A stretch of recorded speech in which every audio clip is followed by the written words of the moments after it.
Chief Justice Brutnell, Secretary Fontes, Attorney General Mays, Treasurer Yee, Superintendent Horn, Mine Inspector Marsh, Speaker Toma, President Peterson, leaders Tehran and Kano, members of the legislature, Supreme Court, and Corporation Commission, tribal leaders, honored guests, and Arizonans in every corner of our state.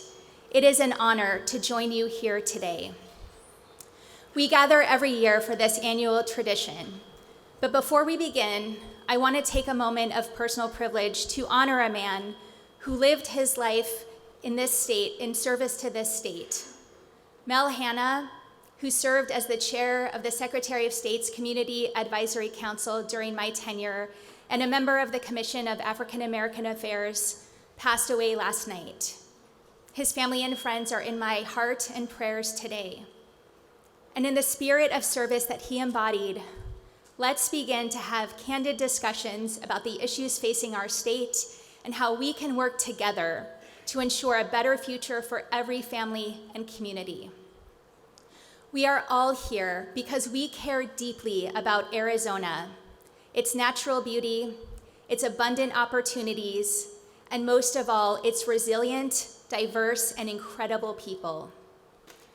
I know I speak for all of this state's elected officials when I say it is a profound honor to represent our fellow Arizonans, and we have an obligation to listen, to find common ground, and to craft real solutions during the 56th legislature.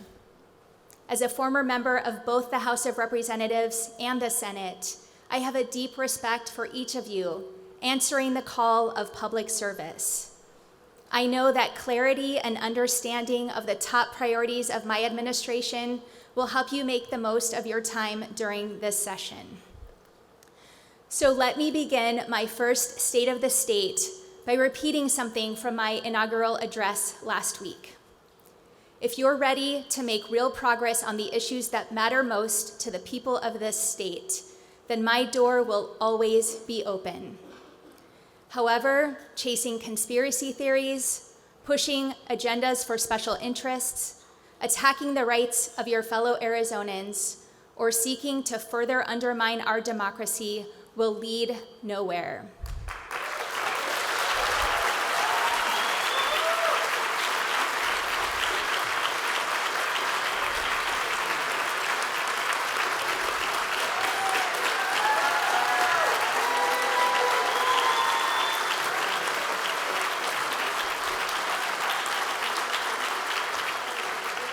Instead, I would like to extend an invitation.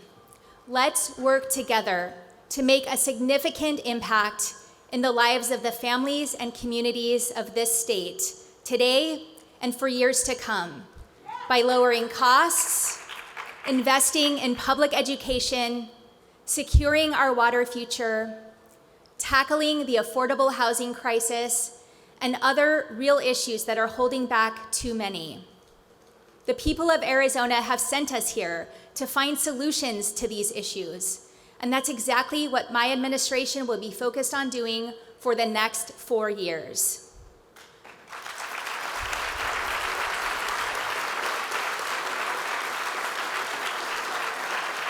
One of the things I learned as a social worker is the power of prosperity. When families are doing well, so many other things start going the same way. And while every issue that we face has complexities, one thing that's not complicated is that the easiest way to change someone's life is to offer them the opportunity for a new or better job. So to Arizona's business community, I want you to know I profoundly believe in the power of prosperity, and I am committed to partnering with you to build on the thriving, dynamic foundation we have in this state, where businesses and the people who make them run succeed together.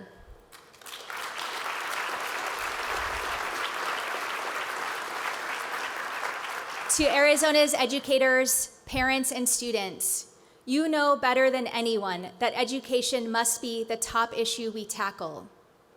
As we work to find solutions, I will always seek and listen to your guidance. to Arizona's tribal governments and nations, your voices will be heard in my administration. Your sovereignty will be respected, and your contributions will be recognized as we move into the future.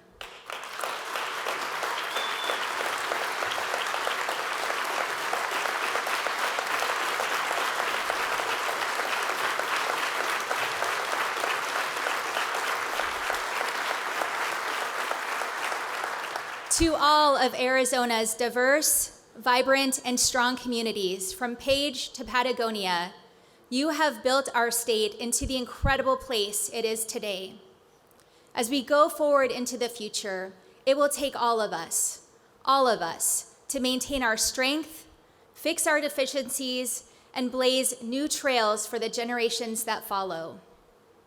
We start this new chapter in a unique position. The state of our state offers promise, and we must act on it. Growing, cutting-edge companies are moving here to tap into our state's top-tier workforce and healthy business environment. However, too many of our rural communities are being left behind because they don't have the infrastructure they need, like high-speed internet. Companies have record job openings, but far too many Arizona residents can't afford rapidly increasing rents or have been priced out of buying a home. We have some of the best K-12 schools in the country, but the state has long failed to live up to its obligation to adequately invest fairly in public education in every community. And we see the results of that.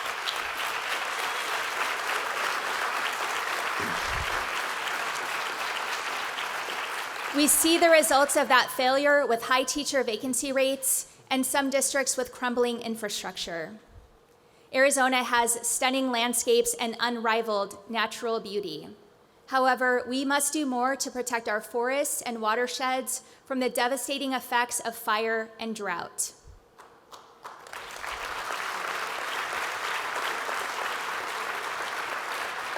Our state has a dedicated public sector workforce, but we can do better in reflecting the diversity of our state to better serve our communities. Those who work in public service should feel empowered, and it is our responsibility to ensure barriers to accessibility and opportunities are broken down for all. As we look to the future, we cannot continue to kick the can down the road on these issues and so many others. We owe it to our fellow Arizonans, both this generation and the next, to face these challenges head on. As I said in my inaugural address, I'm an optimist, especially when it comes to Arizona. I believe we are the greatest state in this nation. I believe in our educators and our students. I believe in the men and women who protect our public safety every day. I believe in our innovators, risk takers, and entrepreneurs. I believe in our public servants.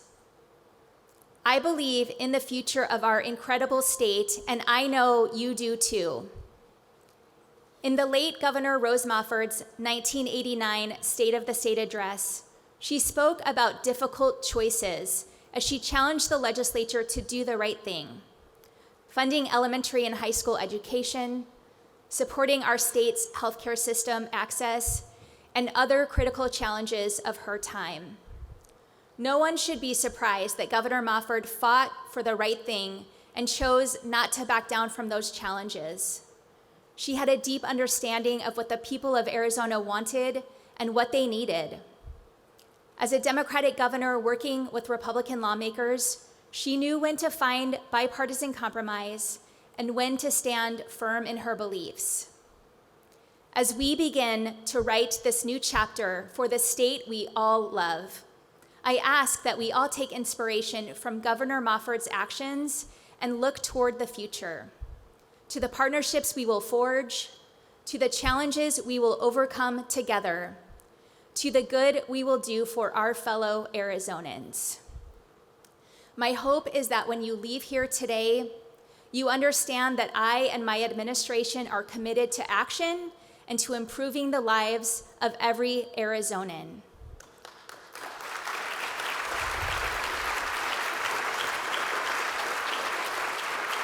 And if you are committed to those same ideals, then I am ready to work side by side with you, no matter your party registration. With that, here are my priorities as we build a resilient, innovative, and prosperous Arizona for everyone. Education gave me a chance to climb my way up and build a better life. And I know that's true for countless other Arizonans and for many here in this chamber today. And that's why I've spent so much of my public life fighting for better schools and to level the playing field. And that's exactly what I'll continue to do as governor.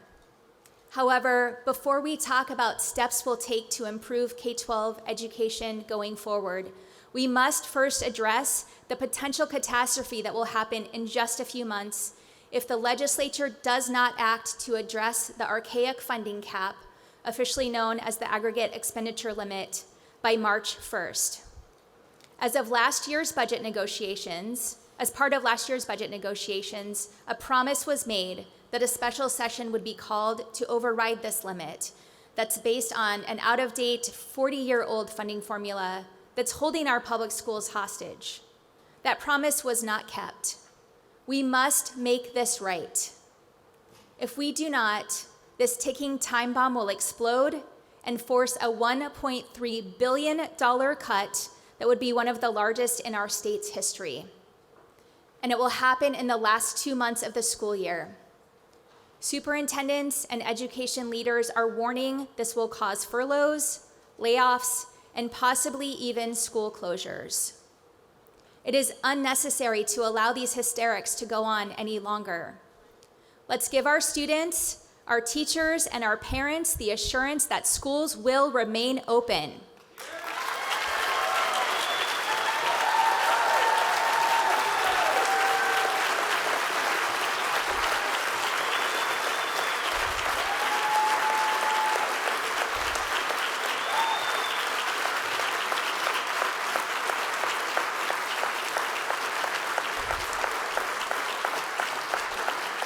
The solution is simple, and it doesn't cost another penny to do the right thing.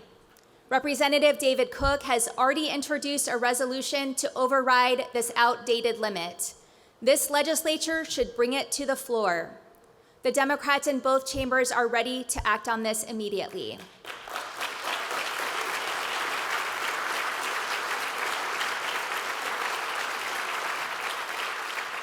Looking beyond this pressing issue, Arizonans have made clear it's time to rebuild and reinvest in our public schools. For years, our leaders have chosen to ignore parents, teachers, and students who know we can have the greatest public education system in the nation, but instead are too often saddled with crumbling infrastructure and crowded classrooms. And rather than doing the right thing and facing these challenges head on, the previous legislature passed a massive expansion of school vouchers that lacks accountability and will likely bankrupt this state. In fact, funding this expansion is poised to cost Arizona taxpayers an estimated $1.5 billion over the next 10 years if left unaddressed. That's why when my budget is delivered on Friday, you will see that it truly invests in public schools and students, ensuring we are a prepared Arizona. We will begin with our public school teachers who continue to be caught in the middle of crises of our own making, and for thousands of them, it's too much. 1 in 4 teachers leave Arizona schools each year, which is the highest rate in the nation. As a result, more than 2,500 classroom educator positions are vacant. As the sister of 2 public school teachers, I see how hard they work every day on behalf of their students. So to the teachers and education support professionals of our state, I see you, I respect you, and I will always stand up for you.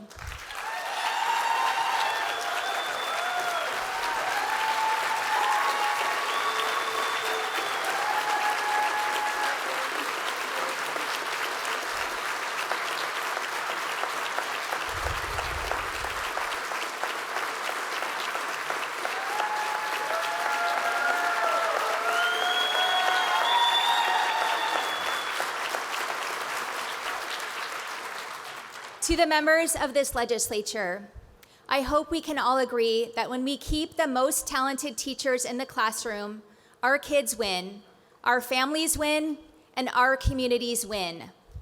That's why I'll be launching an educator retention task force to develop a thorough framework and make recommendations to improve class sizes, resources, working conditions, and other factors that will put us on a path to fix these issues and retain educators. The reality is, we don't have an educator shortage. What we have is a retention crisis.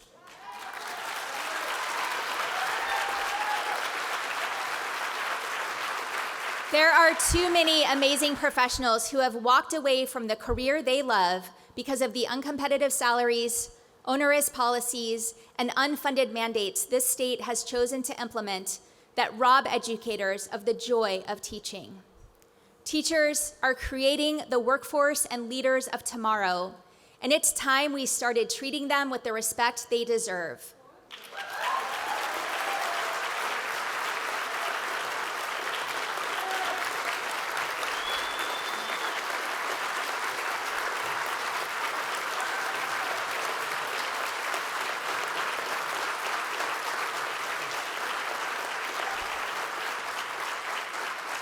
For the last 5 years, Arizona has been involved in a lawsuit about school facilities funding. Last week, with support from Attorney General Mays, my office led the successful effort to put the brakes on a costly and wasteful trial scheduled to start today, so that we can focus on solving problems instead of needlessly paying lawyers millions to fight in court.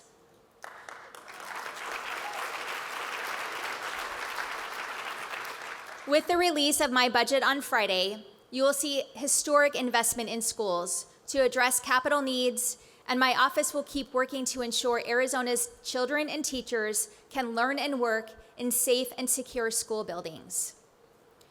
Another step we will take to help all communities to have the strong, effective public schools they deserve is to ensure we are funding all schools fairly. Currently, our state government distributes additional per-pupil funding based on school letter grades and assessment results. This approach has largely benefited only schools in high-wealth areas of Arizona's two largest counties, Maricopa and Pima, while leaving rural and economically struggling areas behind. To address this inequity, my budget redirects the $68.6 million for that program to the base support level, which goes to all schools across our state instead.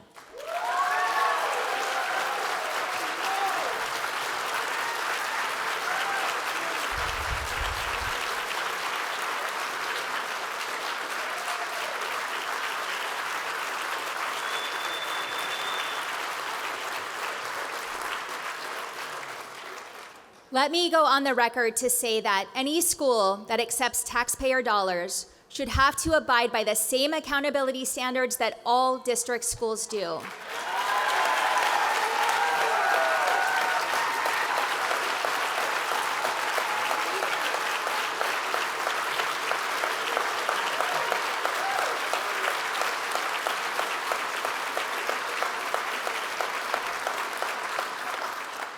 We have seen too many examples of individuals and shady corporations taking advantage of the system and our students. Let's work together to require that any school that accepts public dollars also participates in the Auditor General's annual school district spending report, as well as take other steps to ensure our taxpayer dollars are going where they should and being spent properly.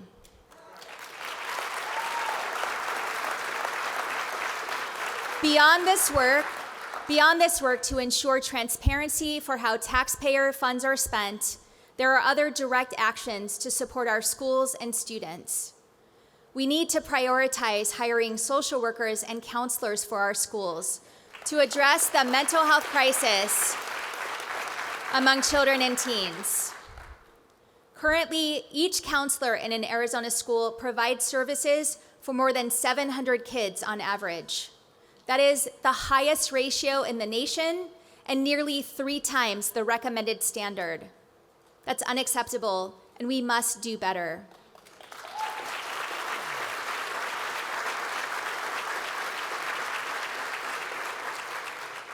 I strongly urge legislators to continue bringing solutions to my desk to ensure our public schools in all communities have the resources they need to help our kids succeed.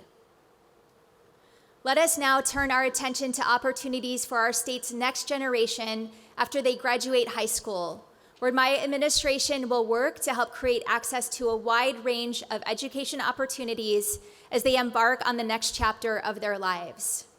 That means investing in community colleges, particularly in rural Arizona.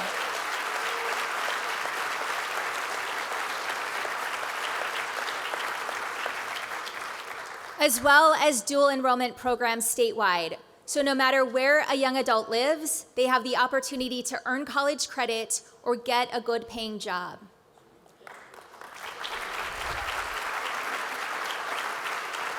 For tens of thousands of other students, choosing to pursue a 4-year degree from one of our state's major public universities is the right path. And make no mistake, we have 3 of the finest colleges in the country right here. Arizona State University, Northern Arizona University, and the University of Arizona all produce workforce-ready graduates, attract millions of dollars in investments, and push the boundaries of knowledge and innovation. They are incredible resources for our state's residents and for the entire nation, and we must continue to improve access to these institutions for higher learning. That's why we're expanding the Arizona Promise Scholarship Program, which last year made college more affordable for over 4,000 families, by including funding capacity for an additional 10,000 students who will now have an opportunity to pursue a college degree but otherwise would have been held back by the associated costs. But we're not stopping there. In line with the will of Arizona's voters in passing Proposition 308 this past November, my budget allocates $40 million to create the Promise for Dreamers Scholarship Program to cover all students, regardless of immigration status.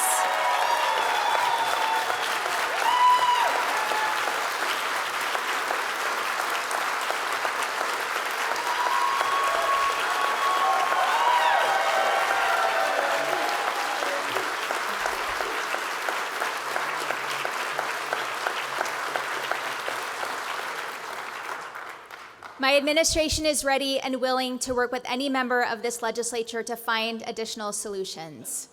Let's work together to ensure Arizona's higher education opportunities are the best in the nation and put individuals on the path to future prosperity.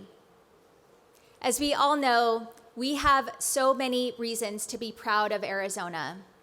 Companies are growing here, and as a result, the job market is robust. What's more, we have enormous potential on the horizon. However, we must also acknowledge the flip side of this prosperity, that too many families are getting further away from achieving the American dream due to the high cost of housing. Our state is no stranger to the boom and bust housing cycles, but this is something wholly different. 3 Arizona cities, Tucson, Mesa, and Phoenix, have seen some of the highest rent increases in the nation. The number of individuals experiencing homelessness has risen significantly in recent years. We can do better. Let's work together to ensure that here in Arizona, any person who wants to achieve the American dream or have a safe roof over their head can do so.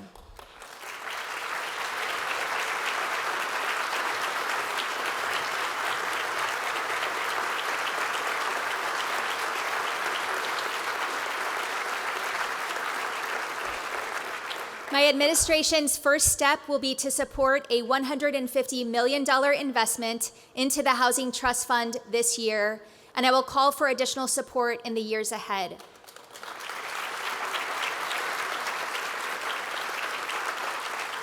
In addition to these measures, last week I signed an executive order reestablishing the Interagency and Community Council on Homelessness and Housing.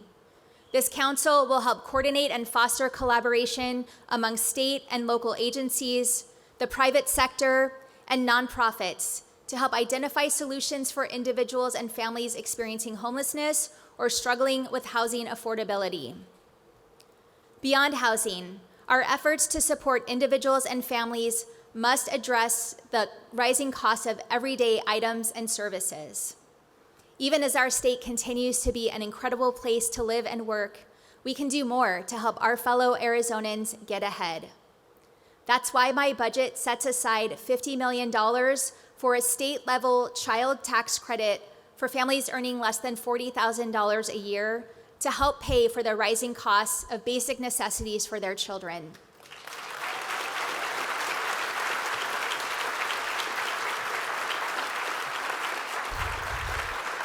We will also help lower costs for Arizona families by exempting diapers and feminine hygiene products from our state sales tax.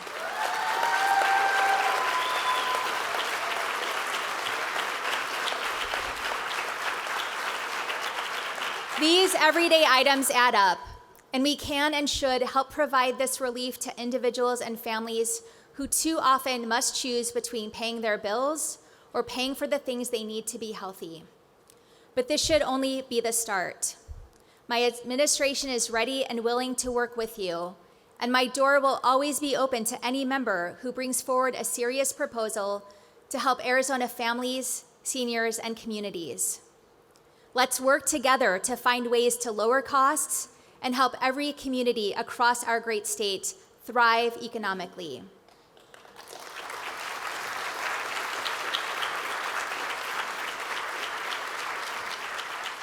Every community across our state also deserves to be safe. Building an Arizona for everyone means building a safe Arizona for everyone.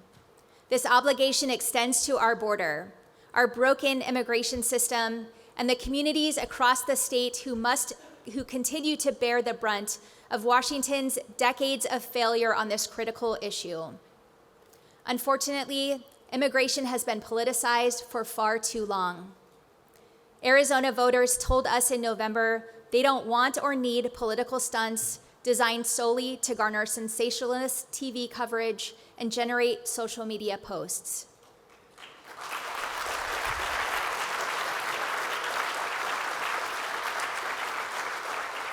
Speak to leaders in border communities and across our state, and it's clear they need real solutions after decades of failed leadership by both parties. We must take a holistic, realistic, and humane approach to help solve this issue. That means supporting sheriffs and local law enforcement in impacted communities, and it also means supporting community centers and hospitals. I am encouraged by the White House's recent actions to finally visit the border and to start proposing real steps to begin addressing the problems of the current system. And while optimistic, I will also continue to push Congress to do its job and pass comprehensive immigration reform.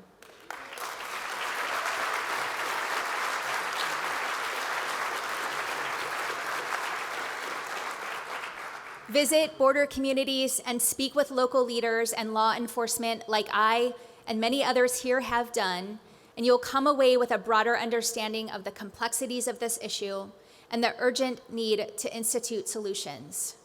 That's why I have invited Homeland Security Secretary Alejandro Mayorkas to visit the border with me and meet with community leaders, sheriffs, nonprofit representatives, and business executives in impacted communities who all want effective and humane solutions to this long-time challenge.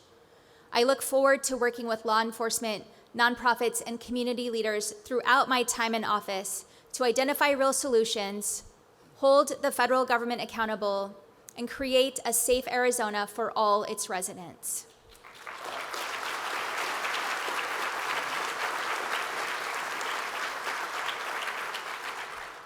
Now, ensuring a strong, safe future for Arizona means defending the freedoms of all its residents. I refuse to stand by and do nothing as my daughter, or anyone's daughter, now has fewer rights today than I did growing up. An overwhelming majority of Arizonans, more than 90% in fact, believe abortion should be legal. It's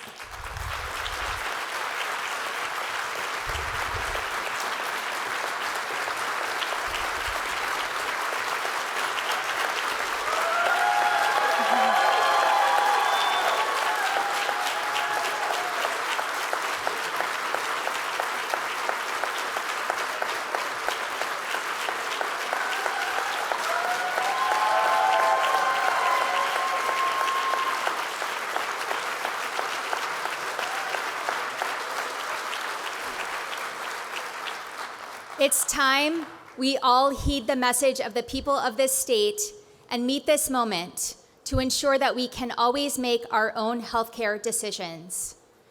My administration will always protect reproductive freedom for all Arizonans. I will not support, and I will use every power of the governor's office to stop any legislation or action that attacks, strips, or delays the liberty or inherent right of any individual to decide what's best for themselves or their families.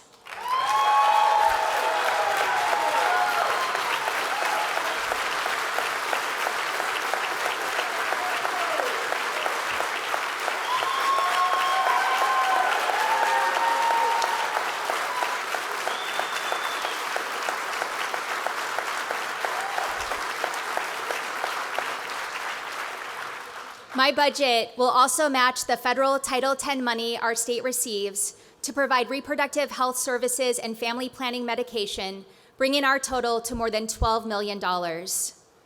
This step will increase the program's impact here in Arizona for significantly more low-income women. However, this should only be a start. I urge members of the legislature to put bills on my desk that will protect women, support families, and create a future for Arizona where anyone, regardless of gender, can succeed.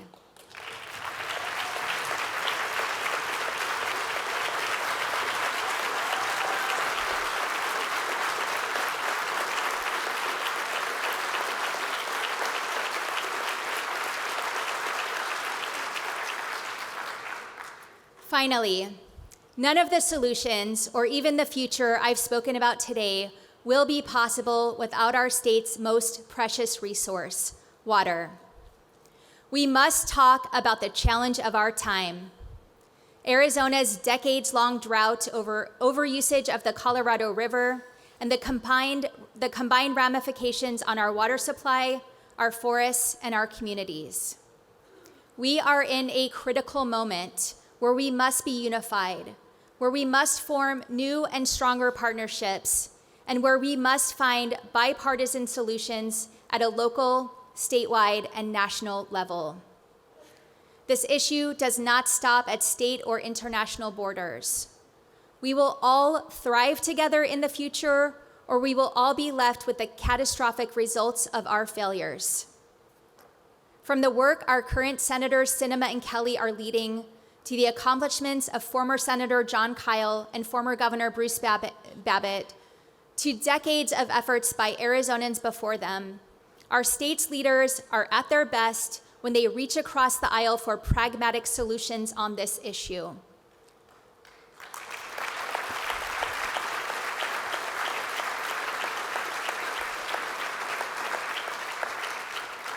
We should follow in their footsteps as we collectively face a drought unlike anything in modern times. On January 1st, the Colorado River Tier 2 mandatory water cuts went into effect, meaning Arizona will lose 21% of our water that comes from the most important river in the country. This equates to reducing our usage by 592,000 acre-feet just this year. We must also all understand this. Barring a miracle from nature, it will likely get worse before it gets better. This should be a wake-up call for all of us, because it will take all of us to solve it. Legislators, public officials, the business community, each and every one of us must commit to the partnerships needed to avoid this. The foundation of those partnerships must be rooted in transparency and honesty about the facts and what we are collectively facing. For those reasons, In the next few minutes, you'll receive a previously unreleased report by the Department of Water Resources that shows that portions of Phoenix's Far West Valley are currently short of the 100-year Assured Water Supply Program by 15% today. This report unequivocally shows that we have to act now, or this will only be the first new area that faces this kind of shortage. I don't understand and do not in any way agree with my predecessor choosing to keep this report from the public and from members of this legislature. However, my decision to release this report signals how I plan to tackle our water issues openly and directly.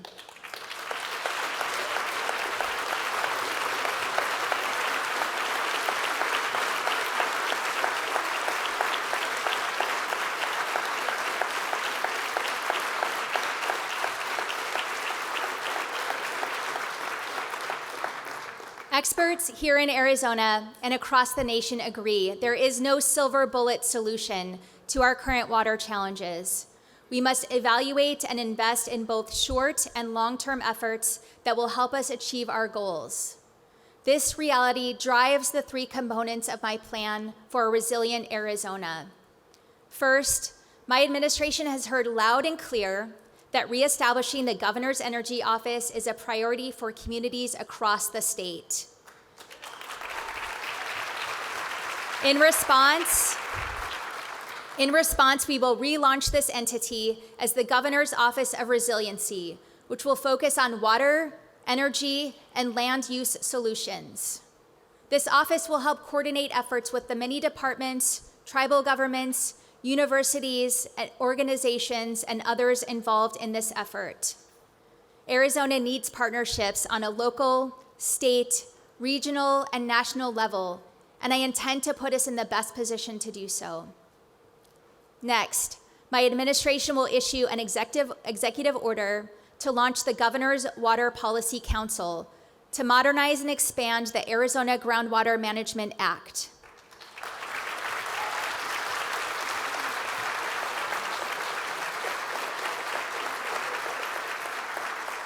Facing our current reality, it's time to update groundwater management tools and protect groundwater supplies, particularly in our rural communities.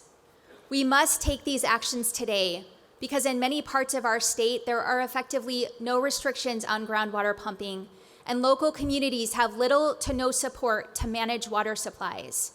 As a result, a new water user can move in, dig a well, and pump as much water as possible, even if it dries up the community's aquifer.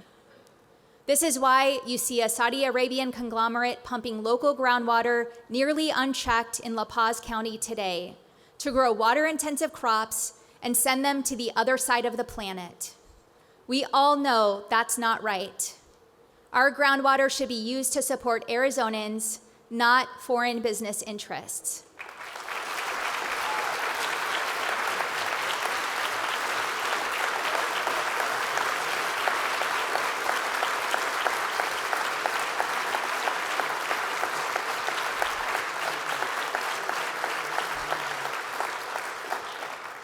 Let's close this water poaching loophole and work together to modernize the Arizona Groundwater Management Act. In addition to this action, my budget allocates funds to help rural communities set up active management areas.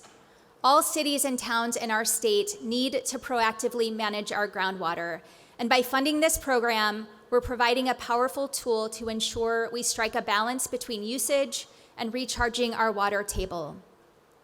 For the last part of this approach, I look to you, members of the legislature. We are all in this together. Bring forward innovative solutions to this challenge of our time. We cannot let the same old partisan fights drag us down.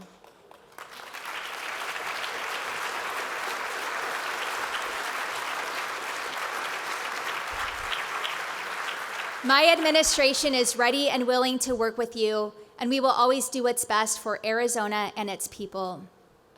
It is my belief that we all understand the gravity of the challenges before us, and it is my hope that we will use this opportunity to once again prove to the people of our state the nation, and around the world Arizona's visionary leadership when it comes to ensuring a stable water supply for the millions of people who call this place home.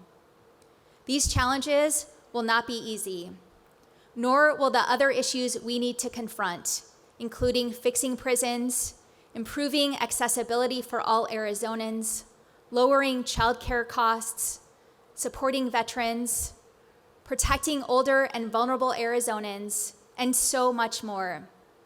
But the people of Arizona did not send us to this capital to solve easy problems or to leave them up to the next generation. They sent us here to do the right thing, no matter how difficult that may prove to be. We will not let them down. I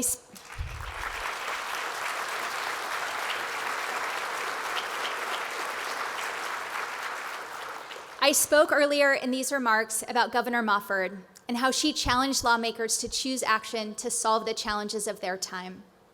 Perhaps nothing in her speech did more to drive home the urgency of the time than these words she shared in the conclusion. We cannot delay. Opportunities fade.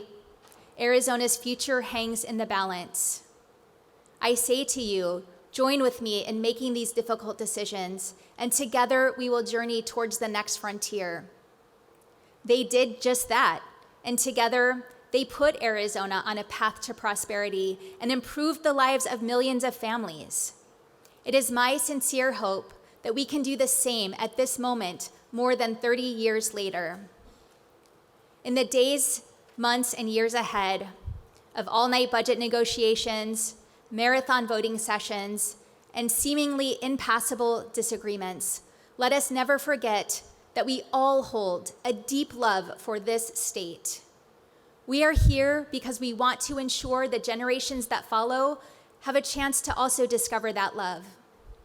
Thank you for committing to public service, for your partnership in finding real solutions, and for the contributions we will all make going forward as we build an Arizona for everyone. Now let's get to work.